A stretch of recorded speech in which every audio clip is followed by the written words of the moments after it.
La Réserve fédérale d'Atlanta prédit maintenant une contraction économique réelle aux États-Unis. Un avertissement possible sur la santé de l'économie venant de la Réserve fédérale d'Atlanta aujourd'hui, montrant une baisse potentielle d'1,5% de la croissance du PIB pour le premier trimestre. Je vais vous révéler pourquoi il donne cet avertissement selon lequel les États-Unis pourraient entrer dans une véritable récession. Et je vais vous dire si c'est quelque chose dont vous devriez vous inquiéter, en 3 étapes simples et rapides. Étape numéro 1, passons en revue l'outil de prévision du PIB de la Réserve fédérale d'Atlanta, appelé GDP Now. Il y a un graphique, la date d'aujourd'hui, nous remontons jusqu'à, pas si loin, jusqu'à décembre 2024, à la fin décembre. Et à gauche, nous commençons au milieu à 0%, montons jusqu'à 4%, puis redescendons à 3%. Donc, cette ligne bleue représente le consensus du marché pour le PIB. Le PIB du premier trimestre de 2025, donc ils pensent que dès le début de l'année, nous serons un peu au-dessus de 2% et ils n'ont pas vraiment changé grand-chose.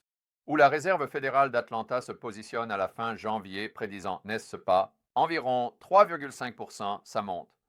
À, disons, environ 4, redescend à environ 3, puis ça reste stable, mais ensuite, ça commence vraiment à décliner. Disons, vers le milieu de février, passant d'environ 3% à un peu plus de 2%, là où ils en étaient juste, la semaine dernière. Pour être plus précis, juste. Jeudi de la semaine dernière, il prévoyait un positif de 2,3%. Puis, vendredi, nous avons le moment Moment Coyote.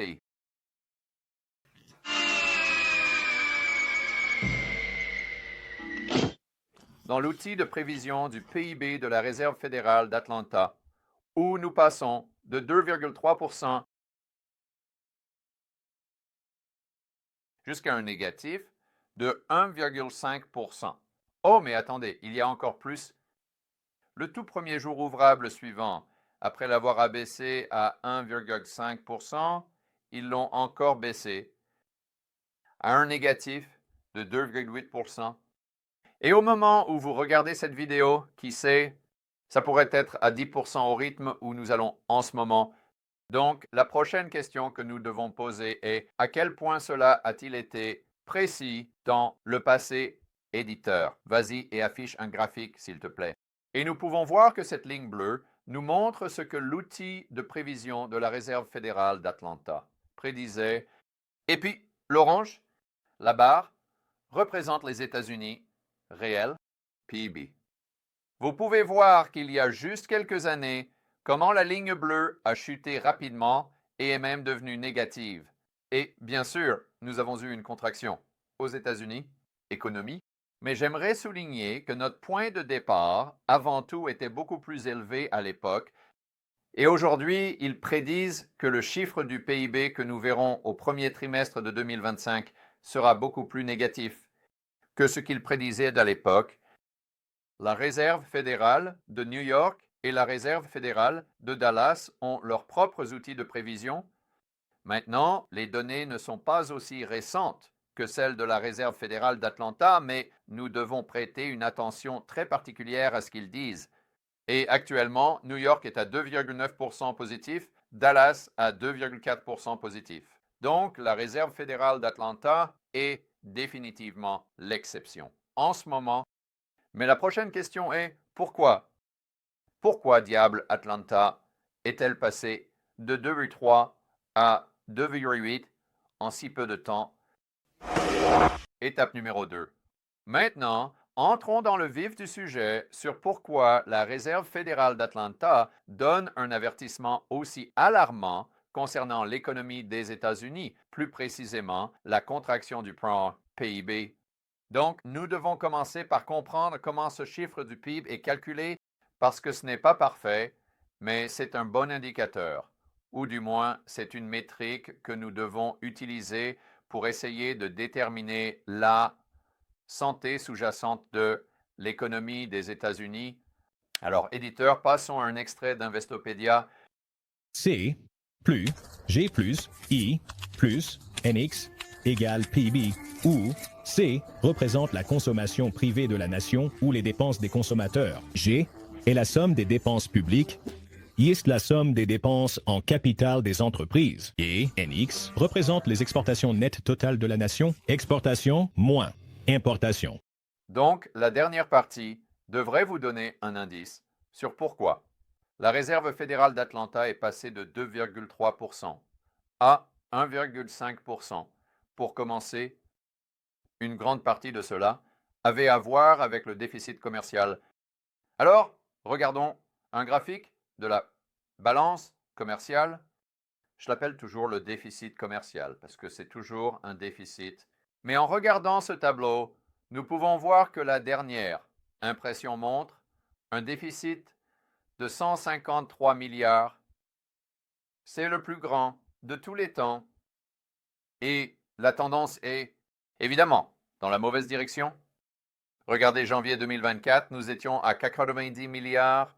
En d'autres termes, un déficit de 90 milliards.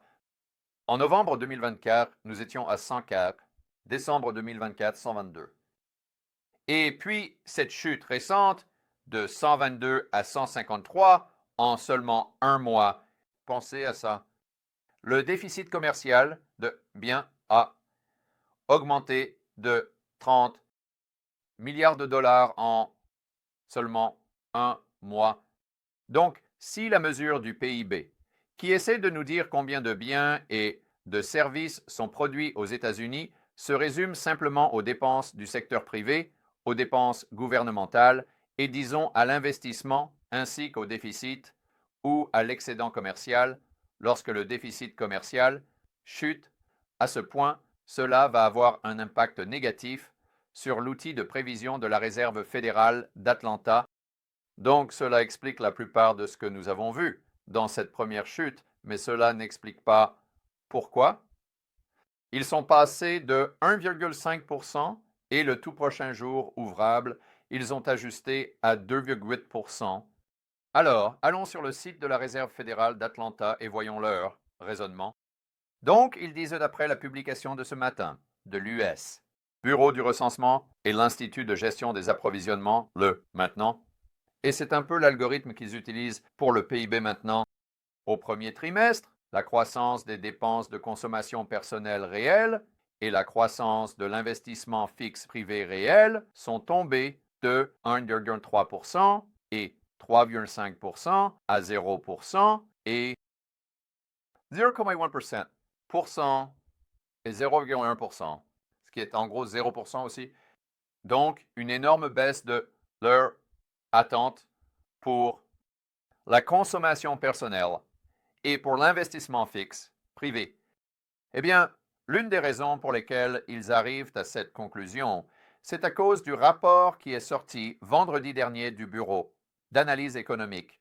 Juste ici, revenus et dépenses personnelles, janvier 2025. Donc, c'est le rapport le plus récent que nous avons. Ils disent que les dépenses de consommation personnelle, PCE, ont diminué de 30 milliards de dollars. Juste pour le mois. C'est vraiment stupéfiant quand on y pense. En fait, regardez les mois précédents et vous voyez que le plus bas, remontant à juillet 2024, était en août, où l'augmentation était de 0,2%. Et maintenant, nous sommes à 0,2%.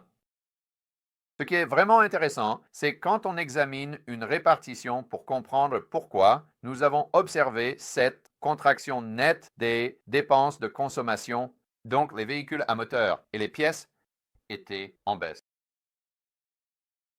C'est difficile à croire, mais c'est en baisse de 41%. Et je crois que c'est d'un mois à l'autre. Donc, une baisse de 41% de la consommation dans la catégorie des véhicules à moteur et des pièces. Les biens de loisirs et les véhicules sont en baisse de presque 15%. Et vous pouvez continuer sur cette lancée. Les contractions, les dépenses dans les organismes à but non lucratif, l'équipement ménager, les biens durables, les vêtements, les chaussures, la nourriture et les boissons, les soins de santé et les services de transport. Maintenant, cela est légèrement compensé par une augmentation des dépenses dans des domaines comme l'assurance, l'essence, l'énergie, les services alimentaires, l'hébergement, le logement et les services publics. Et le point que j'essaie de faire valoir, c'est que la majorité des choses sur lesquelles les gens réduisent leurs dépenses sont des choses qu'ils veulent, tandis que la majorité des dépenses supplémentaires se concentrent sur des choses dont ils ont besoin. Et je pense que la seule raison pour laquelle ils dépensent plus pour les choses dont ils ont besoin, ce n'est pas nécessairement parce qu'ils achètent plus d'unités de produits, mais simplement parce que les prix augmentent. Donc, ils doivent maintenant prendre ce pourcentage supplémentaire de leur salaire qu'ils dépensent en nourriture et en loyer, et ils doivent le retirer de quelque chose d'autre sur lequel ils auraient dépensé de l'argent. En d'autres termes, parce que les prix des choses dont ils ont besoin augmentent, leur salaire n'augmente pas au même rythme. Ils doivent retirer la demande agrégée et les dépenses des choses qu'ils veulent, ce qui, en fin de compte, au moins, la dernière lecture que nous avons signifie une contraction des dépenses globales. Et quand vous avez une économie à 70%, les dépenses. Alors, si vous avez même une légère contraction, vous êtes très probablement en train d'avoir un PIB négatif et, ou inévitablement, une récession. Maintenant, je veux être très clair, cela peut ou non être l'opinion de George Gammon. Ce que je fais en ce moment à cette étape, c'est que j'explique simplement pourquoi. L'outil de prévision du PIB de la Réserve fédérale d'Atlanta est passé de 2,3% à 2,8% en si peu de temps. Alors, la question suivante est, est-ce quelque chose dont vous devriez vraiment vous inquiéter? Étape numéro 3. Alors, est-il temps de paniquer? La réponse est non. Éditeur, allez-y et affichez un graphique du taux de chômage jusqu'aux années 1950. Et nous pouvons voir qu'à chaque fois que nous entrons en récession, nous constatons une énorme augmentation du taux de chômage. Alors maintenant, revenons à une vue plus récente de la même métrique. Et nous commençons avec la date d'aujourd'hui en remontant jusqu'à, disons, mars 2023. À gauche, nous passons de 3,3% à 4,3%. Maintenant, en mars 2023, le taux de chômage était très bas, autour de 3,5%. Et ensuite, il descend même plus bas et jusqu'à 3,4% avec un peu de volatilité là-dedans. Mais ensuite, vous pouvez voir, ça a grimpé de 3,4% directement jusqu'à environ 4,2%. Maintenant, il est récemment redescendu au point où nous en sommes aujourd'hui, à environ 4%, 4%. Mais tout l'enjeu est de regarder cette tendance. Et éditeur, allez-y. Et affichez à nouveau ce graphique à long terme. Et maintenant, j'aimerais que le spectateur se concentre sur ce qui se passe juste avant la récession, pas nécessairement la grande augmentation du chômage. Quand vous êtes en récession, et vous pouvez voir qu'à presque chaque fois, le taux de chômage augmente avant que vous n'entriez en récession et que cette grande hausse se produise. Donc, en ce qui concerne le fait que nous soyons réellement en récession, en ce moment, pendant que nous parlons, vous ne devriez pas paniquer à ce sujet, mais vous devriez prêter attention à ces choses. Vous ne pouvez pas simplement enterrer votre tête dans le sable et regarder les médias traditionnels en supposant que tout ira bien. C'est à vous de décider. C'est votre responsabilité financière de prêter attention aux bonnes nouvelles et aux mauvaises nouvelles. Et quand la Réserve fédérale d'Atlanta, la Fed sort et abaisse sa prévision de PIB à un négatif de 2,8%, c'est un exemple de quelque chose auquel vous devez prêter attention. Mais ce n'est pas seulement le taux de chômage, c'était l'étape numéro 3 ici. Nous devons également nous concentrer sur les écarts de crédit. Nous en avons parlé dans une vidéo précédente, je pense qu'il y a quelques semaines, et c'est essentiellement la différence entre le taux d'intérêt ou le rendement sur, disons, la dette d'entreprise de mauvaise qualité et la même échéance des obligations du Trésor. Alors, supposons juste en ce moment, pour les besoins de l'exemple, que l'obligation du Trésor à 2 ans paie environ 4%.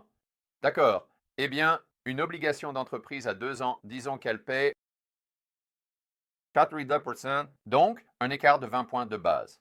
Et comme vous pouvez le voir, j'espère que l'éditeur affiche un graphique des écarts de crédit. Ils sont extrêmement bas en ce moment. En fait, ils sont à un niveau bas, remontant jusqu'à la crise financière mondiale, un petit signe, un peu inquiétant.